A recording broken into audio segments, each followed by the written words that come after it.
Querelleuses, querelleurs, bienvenue dans ce nouveau numéro de On ne sait pas comment on s'appelle. C'est une émission qu'on a décidé de faire revenir régulièrement sur notre chaîne Querelle qui était vacante depuis quelques mois. Et je suis en compagnie aujourd'hui de TN. J'ai envie de dire aujourd'hui, mais comme d'habitude, comme à chaque fois qu'on se retrouve sur cette chaîne. Bonjour TN, comment vas-tu bien ? Bah écoute, bonjour Ed Wood, je vais extrêmement bien. On est vendredi soir, la semaine de travail est terminée, la perspective d'un week-end bien mérité et réparateur s'annonce. Donc je suis joie et allégresse. D'autant plus parce qu'on va parler de Godzilla Minus One, un film que nous avons découvert à rebours, hein, puisqu'il n'est sorti que 2 jours en salle l'année dernière. Et un film qui, l'aurait-il pas fait partie des tops? Peut-être Suspense. on va en parler aujourd'hui. Et voilà, maintenant il est en salle, tout le monde peut en profiter et j'ai assez envie d'en parler. Je crois que c'est encore limité, hein. C'est la première fois il est sorti 48 heures et là il sort 15 jours. J'ai Oui, l'impression c'est qu'il faut vrai, se précipiter quand même, si on veut le voir en salle. ouais.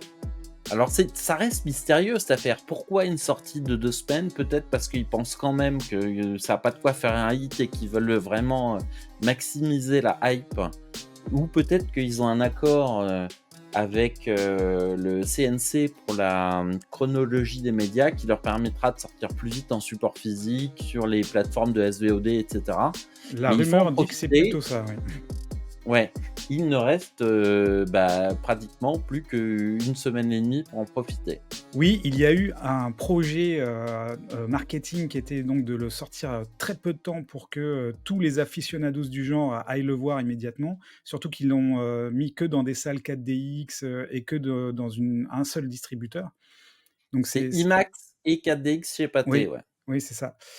Et mais c'est une stratégie qu'on retrouve quand même, ces derniers temps enfin une stratégie étrange qu'on a retrouvée avec le Miyazaki qui a pas du tout fait de communication sur les images du film avant la sortie, en tout cas au Japon. Et il y avait, précédemment un autre, film d'animation qui était le film sur Slam Dunk qui avait, à peu près le même procédé, que le Miyazaki, c'est-à-dire ne pas faire de communication sur le film avant qu'il sorte, le sortir par surprise. Donc ils testent des stratégies et ça a l'air de marcher donc Mais inch en tout cas, la créativité, pour la promotion du cinéma, je pense que c'est une bonne chose.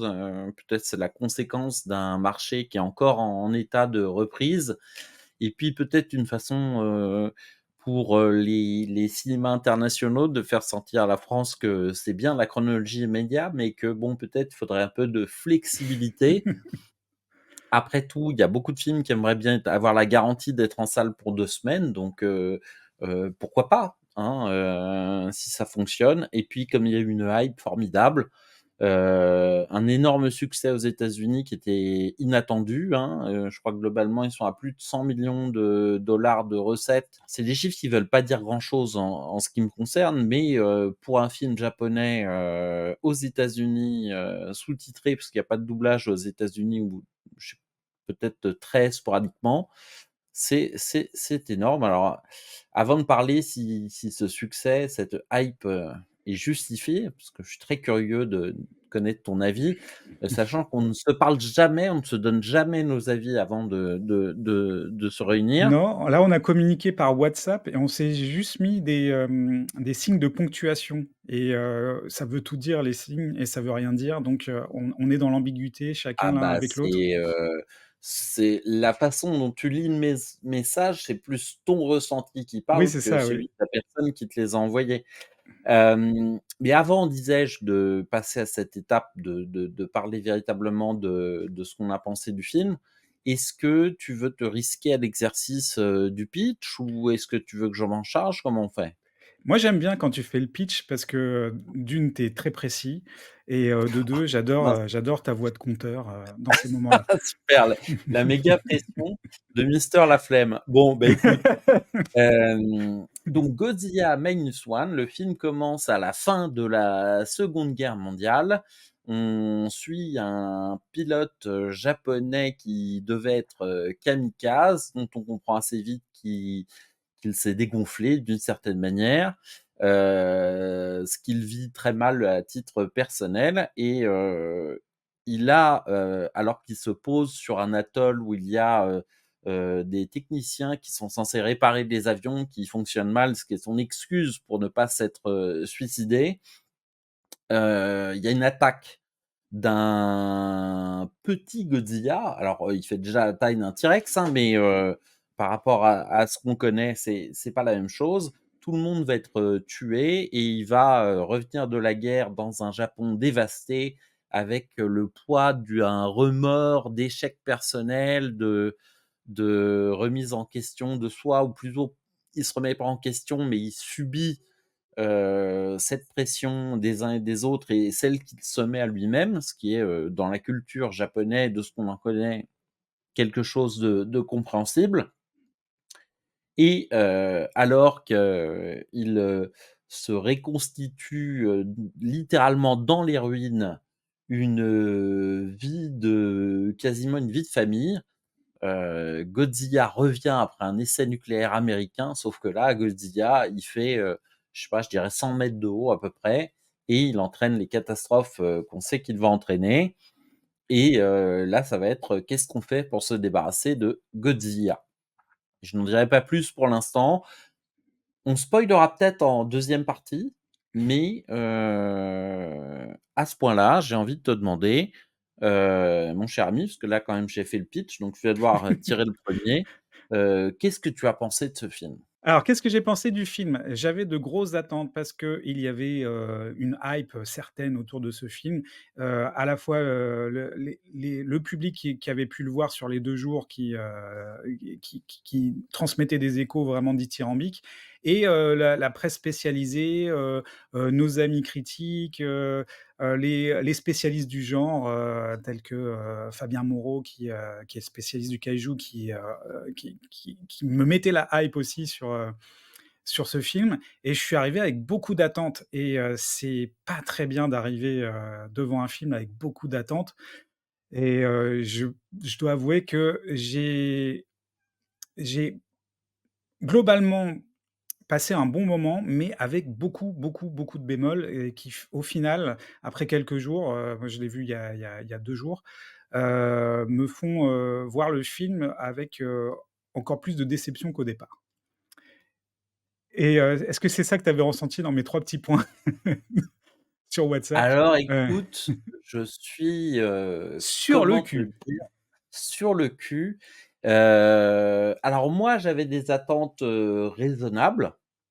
Parce que j'avais le sentiment que la hype sur le film était, au-delà peut-être de ce qu'il méritait, comme ça arrive parfois. Tu parlais de Fabien Moreau qui est intervenu sur la chaîne à plusieurs reprises, qui avait été dithyrambique, sur les réseaux sociaux et là où lui-même est intervenu.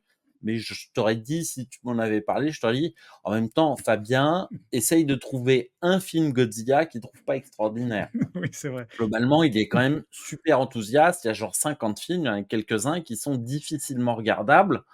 Et j À titre personnel, je dirais la plupart, mais je les ai pas tous vus, mais j'en ai vu quand même des, enfin, on voit des extraits de, tu sais, Godzilla qui part en arrière et qui se jette les 2 pieds en avant, sur une poulie, pour aller attaquer un autre monstre ou des choses comme ça. Bon, donc moi, j'y suis allé en me disant, «Je suis curieux». Pourquoi est-ce qu'il y a autant de hype? On me parlait, partout de, incroyable pour un budget de 15 millions de dollars d'avoir réussi à faire un, un spectacle pareil, Hollywood doit se cacher, ils font 200 millions pour faire des téléfilms, moches. J'entends là Donc que j'ai entendu dire que le film était étudié par, les studios Lucas, ils l'ont invité le réalisateur parce que le ouais. réalisateur est aussi, superviseur des effets spéciaux, c'est sa spécialité et comment a-t-il pu faire, tous ces effets spéciaux avec si peu d'argent? Là, c'est en train de faire école, Alors, je vais te dire un truc, les effets spéciaux, même si j'aimerais bien qu'au cinéma en France, quand on a un budget de 15 millions, on fasse des effets de ce niveau-là, et ce qui n'est pas le cas. Et effectivement, c'est assez impressionnant. Maintenant, il y a plein de moments où on voit, heu un côté numérique, qui n'est pas au niveau de ce que peut faire Hollywood, même quand des fois on dit que c'est moche. Bon, il y a des films, c'est vraiment très, très moche, mais globalement, c'est tellement pas important dans ce film. Parce que c'est quand même incroyable que Hollywood, avec ses centaines d'années d'expérience, soit obligé de se poser la question: «Qu'est-ce qui fait qu'un film est bon? Et qu'est-ce qui fait que le public adhère?» Ce film est excellent et je pense que tu es passé complètement à côté et que c'est mal d'avoir la hype comme tu avais avant d'aller voir le film. J'ai pleuré à peu près depuis, la 15e minute jusqu'à la fin. Et la réussite de ce film, quand bien même les effets spéciaux sont très corrects, que c'est assez spectaculaire, mais encore une fois, il y a un côté, maquette. Il y a certains passages, j'avais l'impression de regarder, comment ça s'appelait? Les marionnettes, les films, dont, Team America a singé le Thunderbird. Bomber X, Thunderbird et Bomber X et Voilà, tout ça, ouais. donc il y a un côté comme ça, un petit peu Thunderbird, surtout, bah, la scène d'avion au début, je me suis dit: «C'est génial, une maquette qui arrive sur une île comme ça, c'est beau». D'ailleurs, je sais même pas si c'est une maquette à la base, donc mais vraiment la réussite du film, c'est ces personnages auxquels, alors je suis obligé de parler en mon nom puisque tu me désapprouves, a priori. J'ai adhéré totalement au personnage. On va devoir spoiler après, donc je peux pas le faire, mais il y a des moments particuliers dans le film où j'ai su, si j'en doutais encore, que j'étais vraiment attaché au personnage, parce qu'on voit, alors j'ai noté les noms, hein, je suis honnête, hein, Shikishima, c'est son nom de famille, mais tout le monde l'appelle comme ça apparemment, qui est le personnage principal, rencontre, Noriko, qui a elle-même, une fille qui n'est pas la sienne. Ils reconstituent une famille et finalement, assez rapidement dans le film, je me suis dit: «Mais finalement, Godzilla, j'en ai rien à foutre». Ce qui m'intéresse, c'est cette famille dans le Japon dévasté et comment elle va se reconstituer à un quotidien et en relevant des défis, réussir à améliorer sa condition au fur et à mesure. Trouver un travail, s'acheter des nouveaux habits, se réconcilier avec les voisins, réussir finalement à recréer une vie au milieu des ruines puisque littéralement ils habitent au milieu, ça c'est une image qui est dans la bande annonce, d'un champ de ruines et ils habitent là parce que c'est là qu'ils ont leur maison normalement et qu'ailleurs il y a d'autres gens donc et que quasiment tout est détruit par les bombardements et qu'on voit comme ça ce Japon revenir un petit peu à la vie et cette relation entre les personnages qui est pleine d'ambiguïté, de malice, la blessure de cet homme qui se refuse le droit de vivre et d'être heureux, cet enfant qui grandit, et qui veut de l'amour, de son «père» entre guillemets, et qui ne l'obtient peut-être pas, suffisamment et tout ça, c'est fascinant et il y a vraiment ce moment dans le film où je me suis dit: «Mais ouais, mais Godzilla, c'est pas grave, s'il revient pas dans le film, moi j'ai le film que je veux» et finalement, il réussit en refaisant arriver Godzilla devenu absolument, gigantesque et avec des scènes de destruction absolument incroyables. Pas parce que, les effets spéciaux sont aux petits oignons, mais parce que la mise en scène est très, très, très bien constituée. Il réussit à exploiter et développer, ces nœuds narratifs autour des personnages grâce à Godzilla et c'est vraiment un film où Godzilla, c'est pas du papier peint, mais c'est une menace. C'est une menace extérieure. c'est pas du tout, le monstre, qu'on voit dans certains films. Pardon, Fabien, mais dans certains films, on a vraiment l'impression que la caméra filme, Godzilla et que le simple fait qu'il y ait un monstre au milieu des immeubles, ça devrait être fascinant. Là, on est fasciné par les personnages et j'ai été, vraiment pétri d'émotions. J'ai adoré à peu près tout, heu et heu et oui, on peut parler du fait qu'il y a un budget de 15 millions. Je l'ai pas vu, donc je peux pas vraiment en parler, mais ce que j'ai vu de Astérix qui a coûté 60 millions d'euros, je me dis que, bah, putain, quand même, il y a beaucoup d'argent gâché en chemin. Alors, il y a des gens qui disent: «Oui, mais les Japonais, ils travaillent comme des chiens, ils sont fouettés pour travailler sur les plateaux de tournage, et cetera». Ouais, ouais, oui, ben, quand on fait de l'art, peut-être qu'on n'a pas les mêmes règles, non plus. Peut-être qu'il y a trop de gens qui vont, faire leurs films, à Hollywood ou en France, comme s'ils allaient au bureau. Si je l'avais vu en 2023, il aurait été dans mon top. Je vais te dire, c'est des sentiments que j'ai pas vécus depuis que j'ai pas revu, le Docteur Givago ou des choses comme ça, quoi. C'est vraiment une épopée historique, la vie des personnages et finalement, la guerre de ce soldat qui se termine avec Godzilla, enfin qui se poursuit avec Godzilla et heu il y a plein de moments qui, j'avoue, peut-être seraient ultra cheesy s'ils étaient en anglais ou en français et comme il y a l'exotisme du japonais qui passe, certains dialogues, heu oui, des fois, il y a des mecs qui disent: «Ouais, super, on a réussi ça» ou «Attention, il va se passer ça». On se dit: «Ouais, si quelqu'un disait cette phrase en français, il aurait l'air vraiment con». Mais ça passe et ça passe parce que j'ai entendu, des gens dire, «Ah oui, dans ce Godzilla, Godzilla fait peur». Mais non, Godzilla fait pas plus peur. C'est juste qu'on est attaché aux personnages et qu'on a peur pour eux et le nombre de films où on est censé être attaché aux personnages, mais qu'il y a eu aucun effort d'écriture, de mise en scène, pour nous attacher aux personnages et là, c'est vraiment fait avec un immense talent. Alors, oui, il a été invité, à Hollywood, oui, il a dit qu'il voulait faire un Star Wars et tout. Je suis pas sûr que ce réalisateur, doive, aller à Hollywood parce qu'il a réussi à faire ça, parce qu'il maîtrisait tout vraisemblablement. Son nom est crédité, hein, au VFX dans le générique, mais c'est pas le fait qu'il soit un super, opérateur d'effets spéciaux numériques, c'est le fait qu'il savait ce qu'il voulait, il savait ce qu'il voulait dire, il savait où il allait et OK, les effets sont perfectibles, mais ils sont exactement dans le bon sens. Et c'est pourquoi je pense que tu dois revoir ce film. Je le reverrai, mais pas au cinéma, je pense.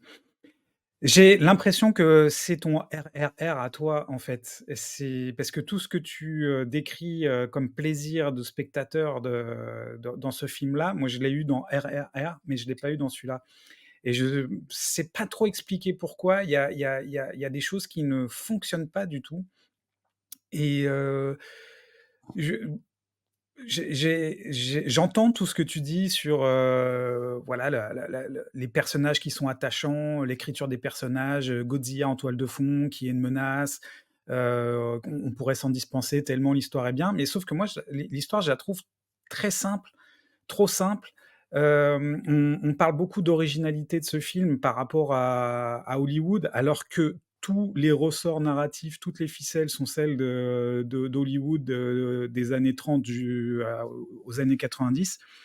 Je trouve qu'il y a beaucoup, beaucoup de Stallone dans ce film. Il y a un peu de Rambo, il y a un peu de cliffhanger, il y a le trauma initial, qui doit être, réparé en cours de route et c'est un peu l'arc, la du film. Il y a vraiment cette même intro à la cliffhanger avec, ce que tu décrivais, donc ce kamikaze, qui, décide d'atterrir plutôt que de se jeter sur un avion et prétendre que son avion est en panne et se retrouve face à une situation où il assure pas et il va, par le hasard du scénario, se retrouver dans une situation où il peut assurer, et bon, là, on spoile pas encore. Mais tout ça, c'est des vieux ressorts et j'ai en fait, ce qui m'a gêné dans ce film, c'est que le problème, c'est que j'avais vu avant, Shin Godzilla, qui est, un film contemporain. Ils ont été en production en même temps, sauf que Shin Godzilla est sorti avant et il y en le Godzilla, Minus One, pour moi, c'est une fable et Shin Godzilla, c'est une satire et c'est vrai que dans le fantastique, moi, j'ai besoin d'avoir, une satire derrière qui va m'aider à avaler les couleuvres du fantastique. Le film satirique par excellence et fantastique en même temps, c'est Robocop pour moi ou Starship Troopers.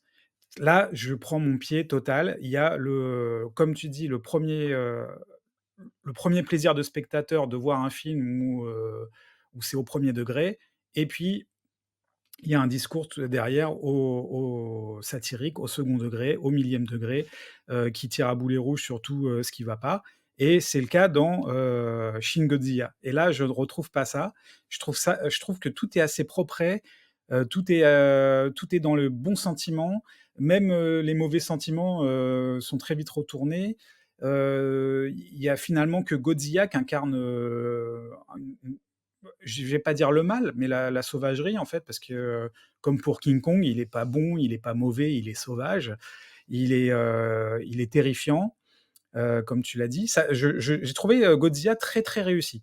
Heu, Même si c'est pas, dans la tradition des Godzilla, d'avoir un personnage qui est dans un costume et qui détruit du carton-pâte et j'ai retrouvé, un certain plaisir à voir, un animal, aux proportions, titanesques, détruire des bâtiments et foutre, le bordel dans les bateaux et cetera. Il y a ce premier plaisir au premier degré, mais il y a enfin, on parle des effets spéciaux, effectivement, ils sont très bien. Ils sont plus ou moins bien, mais tout se tient. Mais moi, je suis très attaché à des choses plus mécaniques, peut-être moins bien faites, mais qui sont dans le dur et il y a des scènes là, à un moment Godzilla on le voit, mi-poitrine sortir de l'eau, et ça m'a fait tout de suite penser à du Ray Harryhausen, le Kraken qui arrive dans l'attaque des Titans. Oui, mais c'est un kraken, qu'on peut palper quoi, qui a une existence propre, même si c'est une figurine et qu'elle est, raccrochée, rapiécée dans le plan. Pour moi, c'est deux réalités qui sont remises dans un même plan. Alors que tout ce qui est numérique, pour moi, ça me sort vraiment du film et c'est vrai que pas mal de scènes sont également, oui, sur fond vert, ça se voit, toutes les scènes de rue, on sent que c'est du studio, du fond vert et cetera. Ça m'a un peu gêné. Enfin, ça m'aurait pas gêné que ça soit du studio, mais c'est c'est la non-interaction entre les comédiens et le décor qui me gêne, en fait. Je t'ai entendu dire que tu avais pleuré, de la 15e minute à la fin. Moi, ça m'a pas du tout touché à ce point-là. Il y a des moments où j'ai un peu les poils, j'ai un peu de frissons, j'ai un peu de tension pour les personnages, mais tout est tellement cousu de fil blanc et ça va même sur la ligne du mélodrame, mais sans l'assumer pleinement. Donc tout ça, ça m'a gêné. J'essaye de pas spoiler, hein, mais c'est un peu dur Alors de on décrire. va y arriver assez rapidement, mais j'aimerais avant, juste, dire parce qu'effectivement tu ouvres sur une comparaison avec, Shin Godzilla et sa satire. Qu'on ne devrait pas faire, mais Non mais Shin Godzilla, moi, je trouvais ça très bien comme film. C'est un film qui, remet en question, ben, non pas, la Seconde Guerre mondiale, le Japon pendant la Seconde Guerre mondiale et l'attaque, nucléaire, mais plutôt, la catastrophe, entraînée par le tsunami de la centrale, de Fukushima et l'incapacité des pouvoirs publics à réagir, avec un peu de bon sens et d'à-propos, mais qui au contraire, pousse la bureaucratie jusqu'à l'épuisement. Alors que ce Godzilla Minus One, il fait Alors encore une fois, je peux pas me prétendre d'être un expert sur Godzilla parce que j'ai vu le premier il y a tellement longtemps, ce sont des vagues souvenirs, pas hyper convaincants. Mais à chaque fois on dit: «Oui, Godzilla est, l'allégorie de la destruction, nucléaire et qui a été faite, sous cette forme parce qu'à l'époque on ne pouvait pas, nommer les choses». Et finalement ce que je trouve avec ce film, c'est que justement cet objectif de Godzilla, c'est ni plus ni moins que la bombe atomique. C'est la bombe atomique et c'est comment, avec tout ce qu'elle entraîne, elle a réussi à réunir, les Japonais avec une forme de bons sentiments face à l'immensité de la destruction qu'ils avaient subie et qu'ils subissent dans le film, de se de se réunir, d'être capable de se réconcilier. C'est le cas dans le voisinage, on en parlera un peu plus peut-être après. De, d'être conciliant avec des situations, qu'ils auraient pas acceptées naturellement et finalement de sortir de leur, zone de confort qui était cette, société extrêmement rigide. Parce qu'aujourd'hui, on trouve que le Japon est très rigide, mais je pense que comparé au Japon des années 40, ça n'a effectivement rien à voir et c'est comment, même pas un ennemi commun, mais une sidération commune a permis à cette nation de se reconstruire différemment et les personnages qu'on sort sont aussi l'allégorie du peuple japonais et il y a des histoires qui se terminent mal, des histoires qui se terminent bien et puis dans le film, il fait des choix, de scénario parce que, il a pas envie de traumatiser son assistance, malgré ce qu'il nous montre qui est très dur par moment. Moi, j'ai un passage, mais où je devais me frotter les yeux parce que les gouttes m'empêchaient de voir l'écran correctement, heu, où Tu transpirais? Shikishima Shikishima, prend la pluie noire sur le visage. Qui fait alors pour moi, ça fait référence au film de, Sho Imamura, Pluie noire, mais j'imagine que déjà ce film était basé sur des des récits de personnes qui avaient vécu, l'après-coup des bombes et c'est vraiment, hyper touchant, hyper bouleversant. Je peux rien faire, je peux pas te convaincre qu'il fallait que Et tu sois touché, mais vraiment, moi, j'ai vécu un immense bonheur et j'aimerais juste citer une chose, parce qu'il y avait des jeunes dans la salle, ils avaient peut-être, 18-19 ans, un groupe de jeunes comme ça qui parlaient de choses qui me semblaient un petit peu étranges parce qu'ils disaient: «Ah, c'était vraiment hyper impressionnant» et cetera et je me demandais, mais je me dis: «Mais finalement, ils ont été impressionnés. Pardon, c'est pas par le spectacle en soi, par comme tu dis, les effets spéciaux, des fois on les voit les fonds verts, des fois on les voit les effets numériques. On a vu beaucoup plus impressionnant au cinéma ces dernières années, parfois plus ou moins bien mis en scène. Mais, l'un des mecs a dit: «Ah, j'ai l'impression que c'est la première fois que je vais au cinéma». Parce que je pense que c'est quelqu'un qui ne va voir que des films d'action et que pour la première fois, il a été happé par le parcours des personnages, par ce qui leur arrive et qu'il a été touché et si ça ne touche pas tout le public, le cinéaste n'y peut rien, mais je pense qu'il y a énormément de gens qui ont été touchés et c'est pour ça qu'on entend des choses comme «Godzilla fait peur» dans ce film et je qu'on n'ai pas entend parce qu'il y détesté, a hein. des enjeux, il y a des vrais enjeux et heu et heu et là, j'y repense et j'ai les larmes, qui me viennent. Non, mais j'ai pas détesté ce film, hein. J'ai juste pas été, touché à la hauteur de mes attentes. Godzilla est très réussi. Oui, il fait peur, pas seulement parce qu'il y a des personnages, auxquels on s'attache et qui risquent leur vie avec ce monstre, mais parce qu'il y a une approche du monstre qui est autre que dans les films, qu'on voit aux États-Unis ou même quand eux-mêmes se sont emparés de Godzilla, c'est devenu juste un dinosaure beaucoup plus gros. Alors que là, Godzilla, comme tu dis, c'est un symbole de la bombe atomique, mais même en tant que monstre, il est impressionnant, il est gigantesque. Ils arrivent à vraiment, rendre compte de sa capacité à détruire. Heu, il y a tu parles des effets spéciaux, mais il y a moi, je trouve les effets sonores plus réussis que les effets visuels. On est pris dans une ambiance, vraiment, oppressante. Le cri, alors je crois que c'est un cri iconique.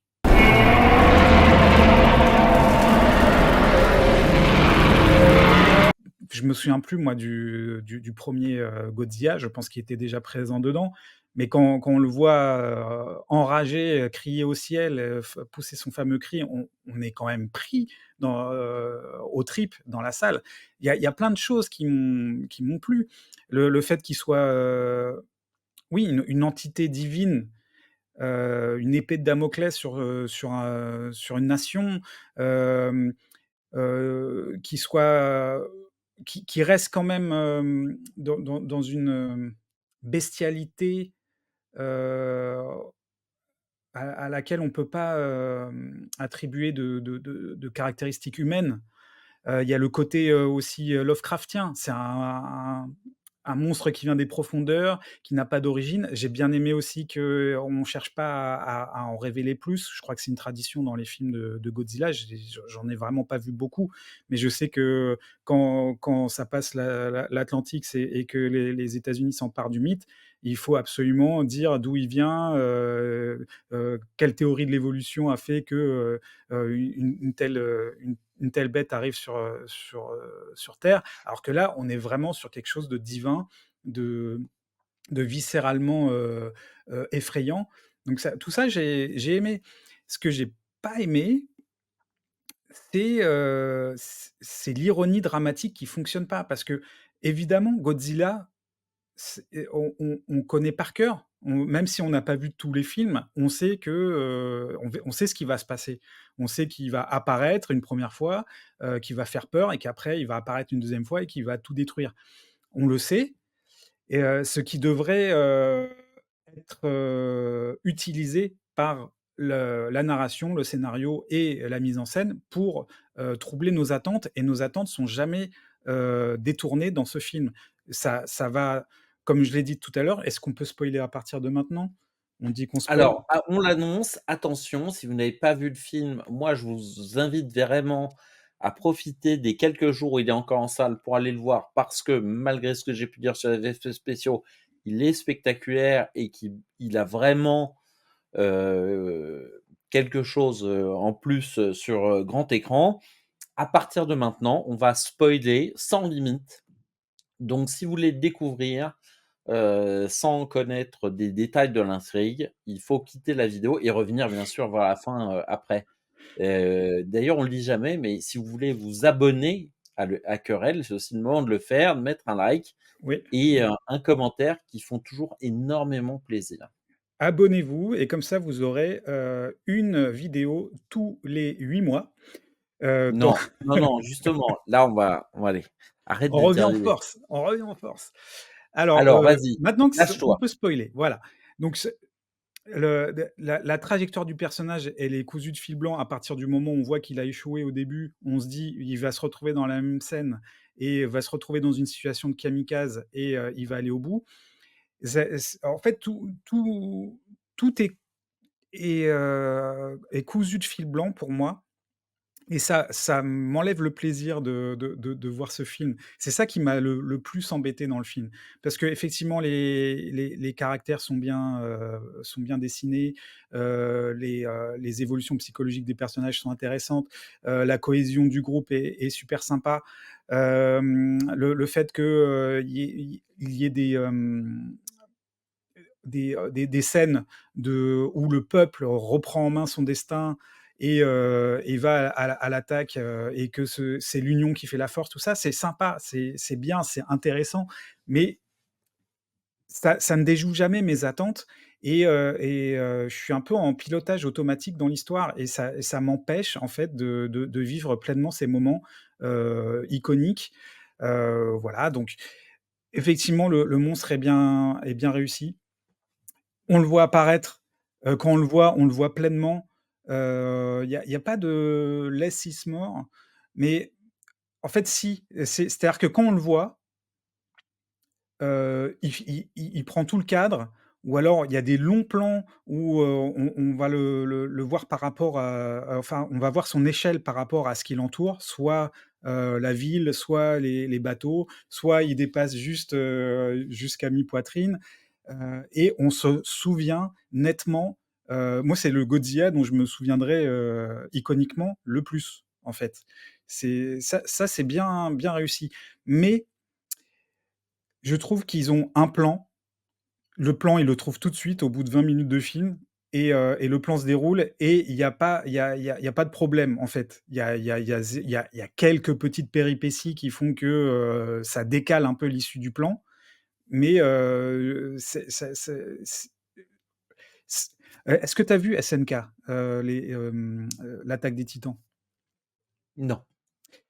Bah, l'attaque des Titans, c'est à peu près le même procédé. C'est une forteresse, pour résumer très schématiquement, une forteresse qui se fait attaquer par des titans et Ça, je l'humanité est connais l'histoire désespérée. à peu près. Mmh. L'humanité est désespérée parce que les titans, comme Godzilla, ne sont, quasiment indestructibles, en fait, et il y a une désespérance dans ce manga et dans l'animé, qui fait que chaque petite victoire, enfin, c'est pas, chaque petite avancée est une victoire.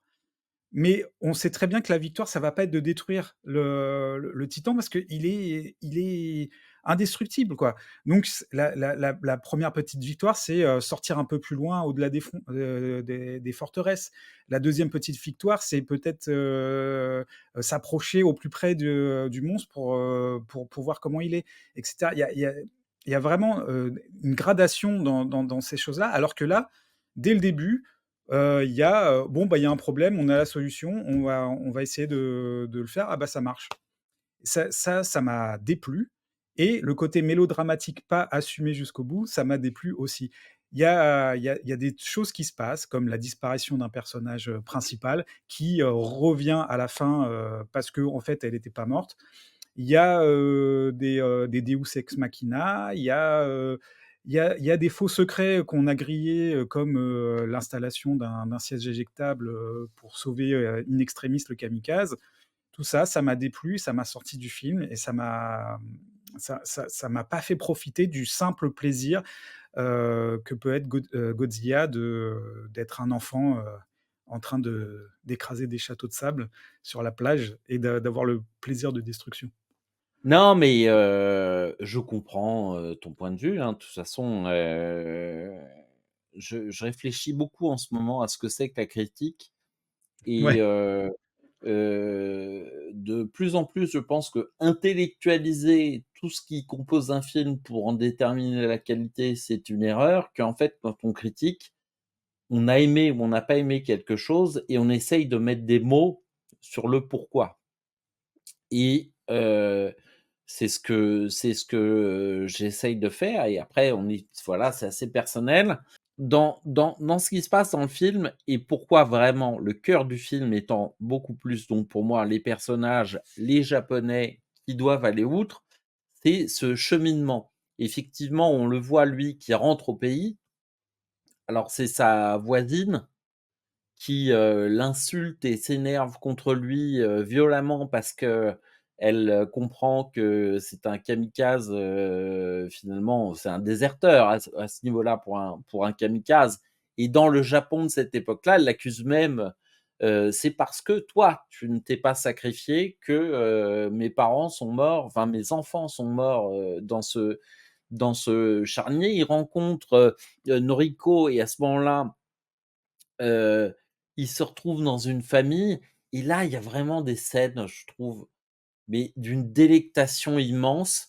À savoir, ils vivent ensemble, comme tous les Japonais, ils dorment tous dans la même pièce, mais il ne se passe rien, alors qu'il y a quand même une espèce de tension, mais on comprend qu'ils sont pas ensemble, pas parce qu'on nous montre que qu'ils sont pas ensemble, mais parce qu'il y a des petites choses comme, enfin des petites choses, il y a des choses qui nous sont amenées. Par exemple, les collègues à chaque fois je dois chercher, Shikishima viennent, dîner à la maison et il y a un des collègues qui dit, «Arrête de la draguer, c'est une femme mariée» et elle dit: «Bah non, je suis pas mariée» et ils comprennent qu'ils sont pas, en couple et heu et la petite fille qui l'appelle, papa et dit: «Mais non, enfin, tu sais bien, je suis pas ton père». Alors qu'ils vivent comme une famille et que évidemment que cette fille l'appelle lui papa et elle, maman, et qu'ils sont un couple et qu'en plus ils s'aiment mais que c'est pas dit et moi c'est des choses, j'avoue, ça me touche. Moi c'est voilà, c'est pour ça que j'aime les films d'Éric Rohmer aussi, c'est parce que c'est des gens qui s'aiment mais qui se le disent pas ou pas explicitement et Et moi aussi, je veux un film à hauteur de tatami comme comme les Ozu. Je veux un et Ozu et qui réalise, voilà. un Je Godzilla. comparerai pas au zoo parce que je pense qu'on en est assez loin, mais il y a quand même, voilà, ce côté vie de famille et heu qu'est-ce qui peut coincer et cetera. Sauf qu'il fait un truc que, beaucoup de films qui parlent de ce qui marche pas dans les familles, de ce qui marche pas chez les gens, mais il en fait un truc grisant. Il y a un kiff, c'est ils s'aiment, ils sont pas ensemble, mais on pense qu'ils vont ensemble et ils vont être ensemble et qu'ils vont s'aimer et qu'ils vont être de bons parents pour cette petite fille qui est rescapée et dont les parents sont disparus et c'est pour ça que, au moment de l'attaque de Godzilla dans, Tokyo, dans le quartier de Ginza, d'ailleurs il y a 4 occurrences, hein, de Godzilla dans ce film, hein, pas plus. Il y a l'explosion. Elle le pousse dans la ruelle, elle est soufflée. Écoute, j'ai une réaction physique à ce moment-là. J'ai fait: «Non!» j'ai et après j'avais peur que quelqu'un m'ait vu dans la salle en train de le faire. J'ai j'ai été vraiment mais je te dis, j'avais les yeux rouges, mon visage, je pouvais plus m'arrêter. J'étais bon, il faut dire que moi je suis instantanément tombé amoureux de la comédienne, en tout cas du personnage. Enfin en tout cas à partir du moment où elle est plus une clocharde et qu'elle sait. C'est quand même la 17e fois que tu tombes amoureux cette année. Oui, mais j'ai un cœur d'artichaut et en plus, il est à prendre. Donc forcément, ça aide. Mais mais voilà, c'est tout ça qui est formidable et tu vois, l'amitié avec les collègues et le collègue, qui ressemble un petit peu, à monsieur Breton, un ancien politique français qui est maintenant à l'Europe, tu vois? Avec ses cheveux un peu Au fous, vent, le savant ouais. fou, quoi. Finalement, c'est logique. Il est scientifique, il s'intéresse à ce genre de questions, donc il s'occupe du déminage de la mer autour de, du Japon. Mais quand les emmerdes arrivent, c'est aussi un mec qui a un background scientifique qui lui permet d'imaginer le plan pour s'attaquer à Comme par Godzilla. hasard. Mais oui, mais c'est ça qui est beau. C'est, c'est comme par hasard, Han Solo et Luke Skywalker se rencontrent, tu vois? Comme par hasard, ils trouvent les droïdes. Enfin, c'est oui, il y a beaucoup de hasard dans les films qui sont bien. C'est que c'est bien ficelé. Alors oui, quand c'est bien ficelé, ben, on peut voir les ficelles, mais moi, ça n'a en rien entamé, mon kiff et ouais, sur les 4 occurrences de Godzilla, la première, elle est hyper surprenante. J'avais l'impression de voir, Dragon Ball. Tu sais, dans Dragon Ball, pas Dragon Ball Z, il affronte des espèces de dinosaures comme ça, Mmh. il y avait un côté, bah, oui, si, pendant le grand tournoi des arts martiaux, il se bat contre une espèce de dragon qui ressemble un petit peu à ça et il y a un côté, hyper exagéré, qui fait que ça m'a évoqué, Toriyama et on le voit ensuite dans avec les mines, l'explosion, enfin, c'est c'est hyper bien ficelé et ça fonctionne et c'est pour ça, encore une fois, que je conseille, à tout le monde d'aller le voir et je l'ai vu seul et là, je me sentirais un mauvais père si je retournais pas le voir avec mes filles. Mais je le conseille, aussi, hein, et allez le voir, il ne dure, que, 15 jours, sur les écrans et je vais retourner aussi avec mes enfants, je pense, parce que c'est aussi une réaction de quelqu'un qui a vu plein, plein, plein, plein de films et mes enfants, ils sont encore au début, aux découvertes, heu ils ont pas vu, Godzilla de Roland Emmerich ou, les Godzilla et tout Moi ça non et je plus, pense que je l'ai pas vu, hein. c'est non, mais je pense que c'est une bonne entrée en matière, pour entrer dans les blockbusters aussi. Ed Wood, Oui, on s'est exprimé, on n'est pas entièrement d'accord, mais à minima, tu trouves le film, intéressant et tu vas le revoir avec tes enfants. Moi, je le conseille. J'ai pas encore lâché le mot chef-d'œuvre, mais peut-être que dans quelques jours, je me sentirai obligé de le dire parce que non tu es sur seulement 5 j'ai un fraises cœur là. d'artichaut, franchement, 4 fraises et demie, hein. Ah ouais. Moi, je suis quand même Ah sur non, 3 non, fraises, hein. ouais, c'est pas mal 3 fraises. Oui, ça va. Eh bien, querelleuses, querelleurs, il est venu pour nous le temps de vous remercier, de vous rappeler que si vous abonnez à la chaîne, que vous laissez un like et un commentaire, ça c'est le C'est le grand Graal chelem, pour nous. voilà, ça permet à cette chaîne qui, finalement est en train de retrouver un nouveau souffle peut-être, qui sait? Et ça va nous motiver pour revenir le plus souvent Ah, possible. le commentaire, Heu c'est ce qui nous a le plus motivés, hein. C'est vrai qu'en voyant, les commentaires sur la vidéo précédente, on a eu envie de faire une nouvelle vidéo. Je partage, cet avis. Merci Ed Wood Merci TN et et à on la se semaine. retrouve et à la semaine, peut-être pas prochaine, mais un de ces 4 et je vous dis à toutes et à tous, ciao! Ciao.